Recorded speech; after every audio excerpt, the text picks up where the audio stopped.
Bonjour et bienvenue dans cette troisième vidéo sur l'arbitrage. Si vous n'avez pas vu les deux premières parties, elles sont dans le i en haut à droite et dans la description. Troisième vidéo consacrée, elle, aux sanctions. Alors, pourquoi c'est si important de consacrer une vidéo entière aux sanctions?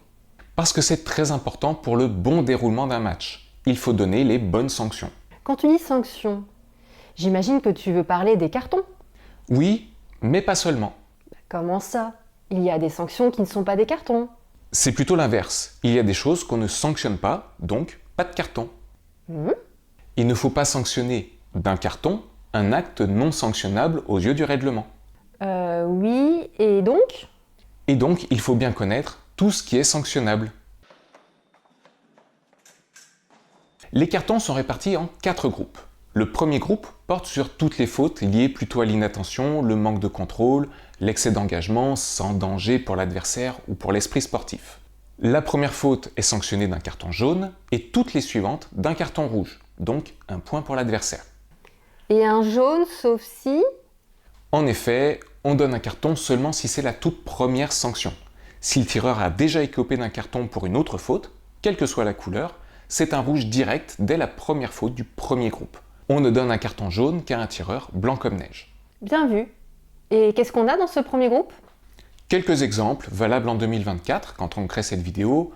Matériel non conforme lors de l'arrivée sur la piste. Seulement lors de l'arrivée sur la piste? Pas en cours de match? Ah non!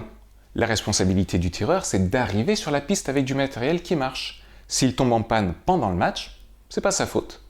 D'accord. Et il doit avoir une arme de rechange qui marche en bout de piste.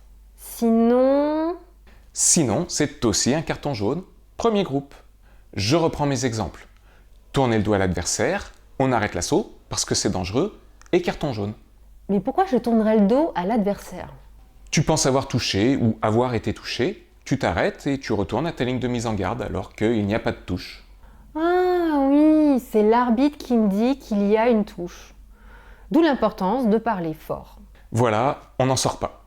Attraper le matériel électrique, couvrir la surface valable, redresser son arme sur la piste, tout ça, c'est un carton jaune. Redresser son arme sur la piste? Les autres, je vois, c'est un peu de l'anti-jeu, peut-être plus ou moins volontaire. Mais redresser l'arme... Tout simplement parce que ça abîme la piste métallique. On n'abîme pas le matériel de la compétition. Ok. Et si je touche en faisant un truc qui vaut un carton jaune? Ta touche est annulée. La touche éventuellement portée par un tireur qui commet une faute du premier groupe, ou même des autres groupes, est toujours annulée. Forcément, tu as un peu triché pour porter ta touche. Ah bah oui. Et les autres groupes? On a fait le premier groupe, on passe, je sais pas, au deuxième? Le deuxième groupe, ce sont des actes d'anti-jeu ou le jeu violent. Là, c'est un carton rouge à chaque faute. Un carton rouge, c'est un point de plus pour l'adversaire. Jeu violent. On va reparler de la flèche bousculante? Évidemment. Mais je la vois pas. C'est super court, le deuxième groupe. Acte violent, dangereux peut-être? Ah oui. Une flèche bousculante. C'est considéré comme un acte violent? Oui, si le tireur ne fait aucun effort pour s'arrêter ni pour éviter l'adversaire, c'est en effet violent. Et il y a beaucoup d'autres cas qui peuvent être considérés violents ou dangereux. C'est pour ça que cette partie du tableau des sanctions, très utile par ailleurs, est courte. Elle englobe tout ce qui est violent, plus quelques autres actes d'anti-jeu. Comme toucher volontairement en dehors de l'adversaire. Toucher par terre, quoi. Ou toucher l'appareil, ou l'arbitre. Oh! On passe au troisième groupe? Le troisième groupe regroupe deux types de fautes. Le premier, ce sont les fautes de l'escrimeur en train de tirer. Ce sont des fautes très graves du point de vue sportif. La sanction, c'est carton rouge la première fois, puis carton noir. Le carton noir, c'est l'élimination du tireur, et il est suspendu de toute compétition pendant un certain temps. L'arbitre doit faire un rapport pour justifier sa décision. La vache! C'est sévère! Tu as des exemples?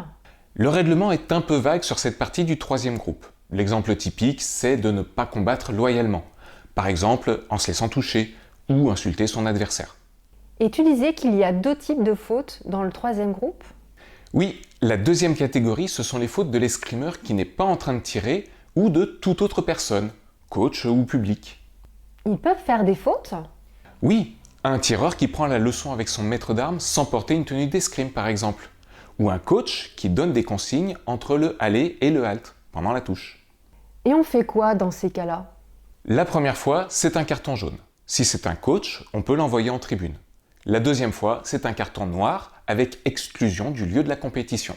Et il y a encore plus grave? J'imagine que oui. Et que c'est le 4e groupe. Oui, les fautes du 4e groupe sont sanctionnées directement d'un carton noir. Ce sont des fautes graves contre l'esprit sportif. Tricher, par exemple bricoler son matériel pour faire allumer l'appareil à la demande, refuser de saluer l'adversaire ou des actes violents. Acte violent? C'est le 2e groupe, ça. Il y a violence et violence. Une flèche bousculante, toujours elle, c'est violent, mais ça fait partie du sport. Par contre, si je te mets un coup de poing, on n'est plus dans le cadre sportif. Mais tu m'étonnes, si tu fais ça, tu dégages et c'est bien mérité. Je vois qu'avant le 1er groupe, il y a d'autres trucs. Pour la plupart, je comprends, mais il y a la non-combativité. Les sanctions infligées sont manifestées par des cartons spécifiques P qui ne sont pas cumulables avec d'autres sanctions. Alors là, j'ai rien compris. La non-combativité, aussi appelée passivité, d'où le P, c'est quand il s'écoule 1 minute sans touche, qu'elle soit sur la surface valable ou pas. Le règlement a souvent changé sur ce point et probablement ce qu'on dit dans cette vidéo sera assez rapidement obsolète, donc attention. Ok, on vérifiera bien le règlement. En gros, pour la passivité, c'est pour forcer les tireurs à tenter quelque chose, c'est ça? Oui, on a malheureusement souvent eu dans le passé des tireurs qui ne faisaient rien sur la piste et qui attendaient la toute fin du match. Ou en équipe, certains relais où on attendait que le temps passe jusqu'au 9e. Et on ne va pas se mentir, c'est surtout les épéistes qui étaient visés. Ah ouais. J'imagine que ça n'a pas dû aider à diffuser plus d'escrime à la télé. Exactement. Et c'est pour ça que la notion de non-combativité a été introduite. Ce n'est pas une invention de l'escrime, ça existe dans d'autres sports, le handball par exemple. Et alors, qu'est-ce que c'est que cette histoire de carton?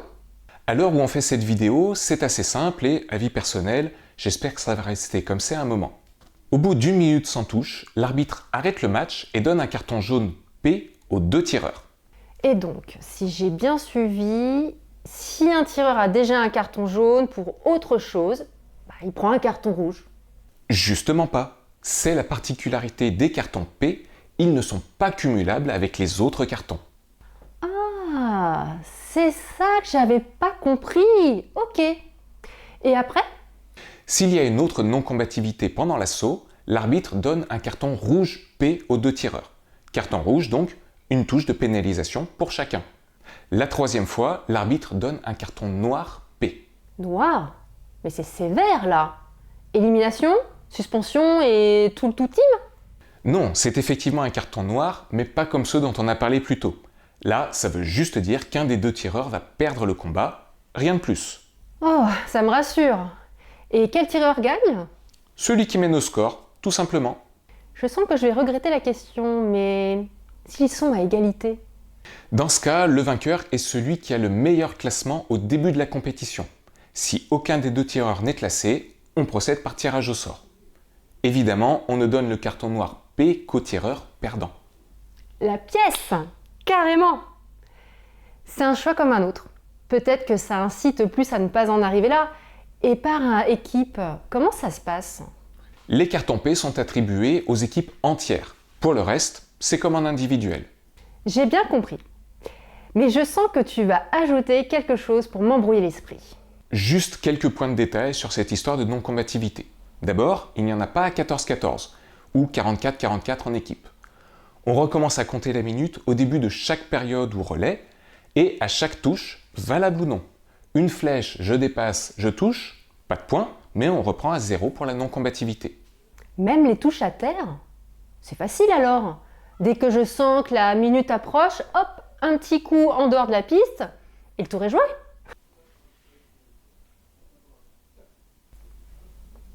Je sens que j'oublie un truc. Touche volontairement portée en dehors de l'adversaire. 2e groupe, carton rouge. Donc non, ma stratégie est nulle. Voilà. Et pour l'arbitre, au aller, il faut toujours penser à regarder le temps qu'il reste. On n'est pas à la seconde près pour la non-combativité, mais il faut quand même être capable de la donner. Et maintenant, quelques conseils pour les arbitres. Oula, ça sent la partie engagée. Tu es sûr que tu vas pouvoir assumer? Ça va, je me sens confiant. Comme quand on donne un carton d'ailleurs. Il faut être sûr de son fait. Ça, normalement, c'est acquis quand on connaît le règlement. Et surtout, il faut bien le montrer. Je te donne un carton parce que tu as fait une faute et c'est comme ça, il n'y a aucune contestation possible. Et si le tireur ne comprend pas pourquoi il reçoit un carton? Dans ce cas, il demande à l'arbitre, toujours en restant courtois. Mais l'arbitre doit expliquer de lui-même pourquoi il donne un carton. C'est mieux, même si c'est évident. Évident.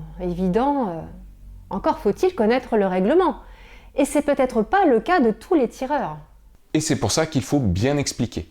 Dans le même ordre d'idée, il faut qu'il n'y ait aucune ambiguïté sur la couleur du carton. Donc il faut mettre des cartons dans des poches différentes et sortir uniquement le bon. C'est dans le règlement, ça? Non, c'est une recommandation de la Fédération française. À haut niveau, les arbitres ne prennent pas ce genre de précautions. Ils prennent les 3 cartons et brandissent seulement le bon. À ce niveau, les tireurs savent à quoi ils s'exposent, pas la peine de les ménager. Mais j'imagine que pour les enfants, ça serait super stressant de voir tout sorti sans savoir à quelle sauce ils vont être mangés.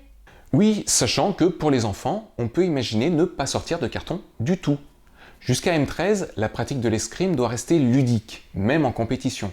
C'est préférable de voir avec le DT la philosophie de la compétition qu'on s'apprête à arbitrer. Parfois, on ne mettra pas de carton du tout, ou on s'abstiendra de compter les non-combativités. Tandis que pour les adultes, je suis sûre que tu es sans pitié, sadique comme tu es. Je ne relèverai pas. L'arbitre peut choisir de commencer par un simple avertissement verbal à la place d'un carton jaune. Par exemple, un tireur qui redresse son arme sur la piste, on lui demandera d'arrêter en lui disant que ce sera un carton jaune la prochaine fois. L'important, c'est d'arbitrer les 2 tireurs de la même façon. Donc, de laisser l'autre tireur redresser son arme une fois. Ou de bien expliquer aux 2 tireurs qu'on ne fait pas ça et que la prochaine fois, on sévira. Dernier point, quand on donne un carton, on désigne un seul tireur et le geste doit être clair et accompagné de la voix. Carton jaune, avertissement pour vous être retourné par exemple. Et on le montre bien au public? On se contente de bien lever la main en désignant le tireur fautif, c'est suffisant. Et pour les non-combativités, on donne un carton à chaque tireur. Alors, comment on fait? On sort 2 cartons jaunes en même temps? Non, on donne un carton à gauche, puis un carton à droite, tout simplement. On est déjà à la conclusion. Mais il y a un truc dont je ne suis pas sûre. Pourquoi on fait une vidéo juste sur les sanctions? Je te l'ai dit au début de la vidéo et je suis sûr que tu le fais exprès pour que ça rentre bien. Il faut sanctionner ce qui est sanctionnable et ne pas sanctionner le reste. Pour ne pas donner de carton pour de mauvaises raisons, il faut connaître tout ce qui est sanctionnable. Le reste ne mérite pas de carton. Je fais une flèche. Je finis au corps à corps, sans bousculer mon adversaire. Pas de carton, même si je le fais plein de fois. Exactement. Comme on l'a répété plusieurs fois, il faut mettre les escrimeurs en confiance. Si on commence à donner des cartons injustifiés, on va complètement briser cette confiance et encourager des mauvais comportements. Bon, le récapitulatif, c'est ce que tu viens de faire, plus le tableau des sanctions, T170? Oui, tu as bien résumé. Le tableau T170, c'est un tableau qui synthétise les différentes sanctions et qu'on trouve à l'article 170 du règlement technique, d'où T170. Et on a fini? Oui, on vous met en complément des liens en description pour trouver les règlements sur le site de la FIE. Merci d'avoir regardé cette série sur l'arbitrage. On espère qu'elle vous a plu, que vous avez aimé ce nouveau format face caméra. Qu'on n'a pas du tout pompé sur Gilles de la chaîne Eureka. Allez y faire un tour si vous ne connaissez pas. Qu'est-ce que tu veux? On s'inspire des meilleurs. Et on espère surtout que cette série vous aura été utile pour progresser dans votre apprentissage de l'arbitrage. Et si vous voulez d'autres vidéos sur l'arbitrage, bombardez-nous de commentaires et on reviendra. Et à bientôt pour une prochaine vidéo.